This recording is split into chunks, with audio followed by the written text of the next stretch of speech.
Welcome to the SVG-TV Evening News and Sports for Monday, December 23rd. I'm Khalil Cato with the details.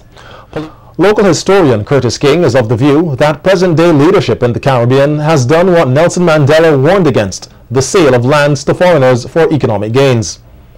On yesterday's Hit Talk program on Hits 103.7, looking at the lessons Caribbean leaders can learn from Mandela's approach to public life, King said that granted that the business of government in these small islands are not easy and leaders don't always have control over the circumstances they find themselves in, they have to be careful what pacts they form.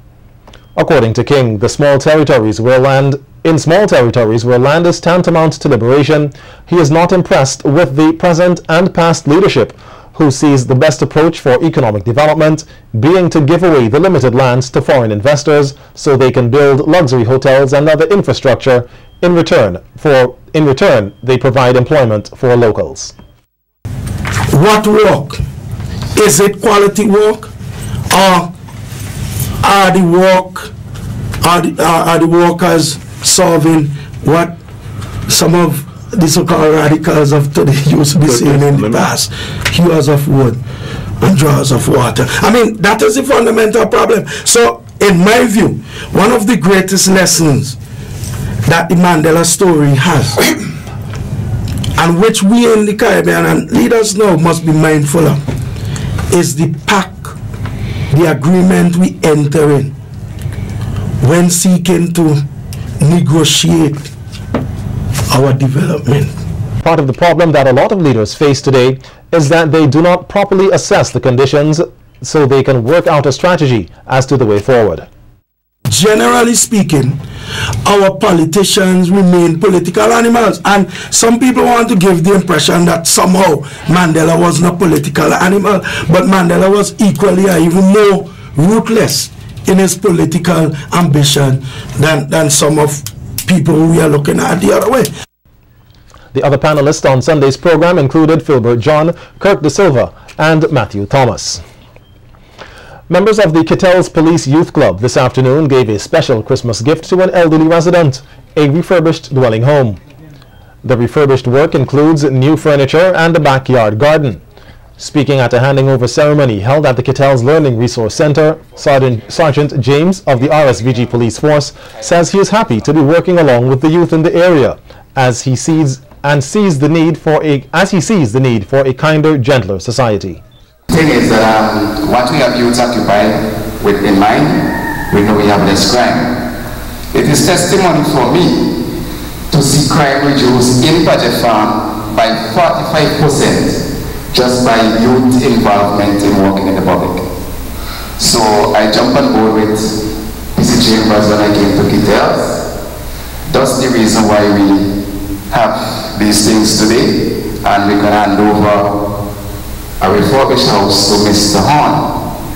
With that house, Mr. Horn will also receive a 4-burner stove. If you notice in the house, none is there, so he will also receive a 4-burner stove. That is not on show today, but it is in our position at the station.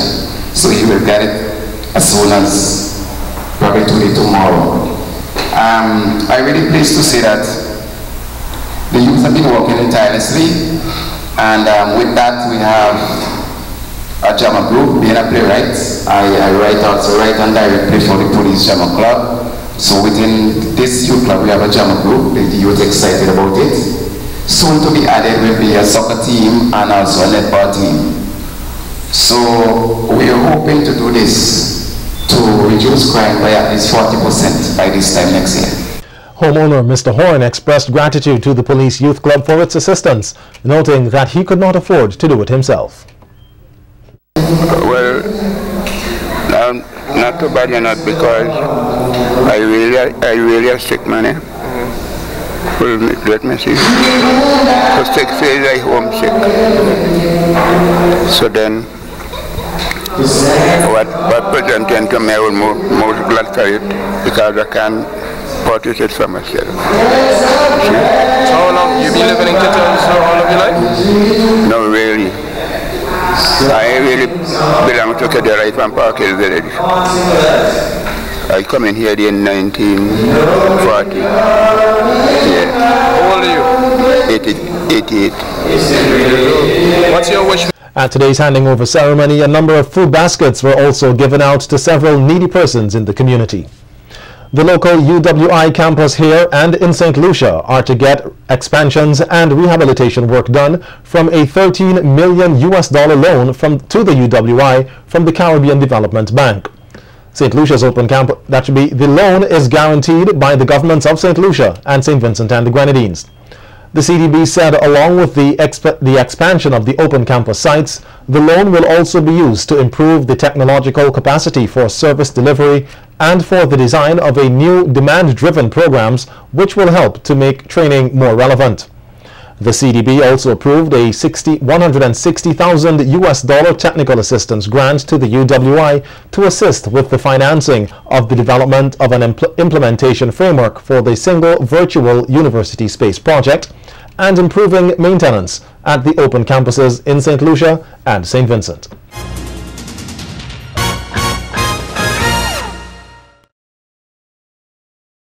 Members of the Sign Hill Lighting Up community say they have taken into consideration the comments by their critics and have sought to make the decorations more meaningful this year. Speaking at the official launch of the community's light up on Friday night, Chairman Leroy Llewellyn said in the past many persons were of the opinion that they presented their lights haphazardly with little emphasis. We have chosen a theme this year.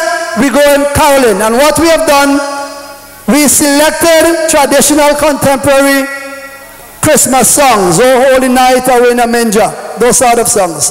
And what we have done is to create images, or we have done some lighting to depict Away in a Manger and Holy Night and that sort of thing.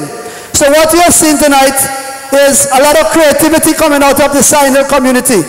A government senator and Sign Hill resident Luke Brown praised the committee for bringing the community together. He said in his opinion, the Sign Hills light up sets the tone for Christmas in the country. We have a very strategic location, and because of that, all the returning nationals who come home for Christmas or 9 mornings would pass this intersection and they would experience sheer delight when they see the display. Now, Sign Hill has an excellent light up tradition, and when you look around here, you realize that it's not just putting lights for light's sake. This is one of the things that brings this community together in a matchless way. Sports, as you would know, also brings this community and communities in general together. Members of the Sign Hill Lighting Up Committee are hoping that their effort this year will help them to recapture the Best Lit Community title. With Christmas just 2 days away, persons are busy making their rounds in getting their last-minute shopping done. Bumper-to-bumper traffic, long business lines and crowded streets were just a few of the indicators that Christmas is just around the corner. Our news team spoke to some persons on how the Christmas season has been going thus far. Christmas is, set in both Christianity and commerce, if I put it that way. It's birth of Christ celebrated. We thank God for Jesus Christ. In terms of the commerce and so on, it's life. We have to enjoy it, buy what you can, enjoy what you can. I had life, strength, health, and I'm good for that. Well, Christmas 2013 nice, so maybe got thing nice, as you can see. Let me tell you something, this is the best Christmas for a long time. You understand? Because people say they don't have no money, but they have money, and they're spending money. Believe me. Well, it's kind of slow, but they're taking it step by step. It could be better later on, but as of now, we're taking it step by step. I don't celebrate Christmas, so I want to make no comment on Christmas. Okay, so what do you do around this time? Well, fast and pray, acknowledge the sun, the energy of the world, the light of the world, always the sun. Just relaxing, spending time with my daughter, and opening some presents and seeing what my wife buy me for Christmas. Many foreigners and returning nationals who are here to experience a Vincy Christmas told SVG-TV News that they are enjoying it so far. We are here this time with my mother-in-law in Lyon. Yeah? And how are you enjoying it so far? they're fantastic. They're fantastic. This is your first time here? Second time. First time, second time. Yeah. And how are you enjoying Christmas here? Yeah, I really like it. I like the food. And you? Yeah, I like the food too. Well, I think it's pretty okay. I mean, this is my second Christmas in St. Vincent. I was away for 42 years in the States. So I retired and I'm back home, and this is my second Christmas. So it's pretty nice. Coming along pretty good. I enjoy the time being here. It's the first time in 29 years in our home country of St. Vincent and the Grenadines. We're happy to be here, but it's very crowded in Kingstown. And I hope God bless St. Vincent and the Grenadines and the Prime Minister live to see many, many years in this country. Always coming to fans every time we come. Sometimes we come to play carnival over with the sign here. Just relaxing, what I always do. I just embrace the, as people would say, spirit, because I like people giving, loving each other at this time of the year. But you know, I don't really take part in the festivity. 9 children of the Salvation Army Kids Orphanage received over $1,000 worth of items from Carib Cable. The company, powered by Columbus Communications, says it recognizes the need of the children, and the assistance would go a long way in giving them a reason to hope for the holidays and beyond.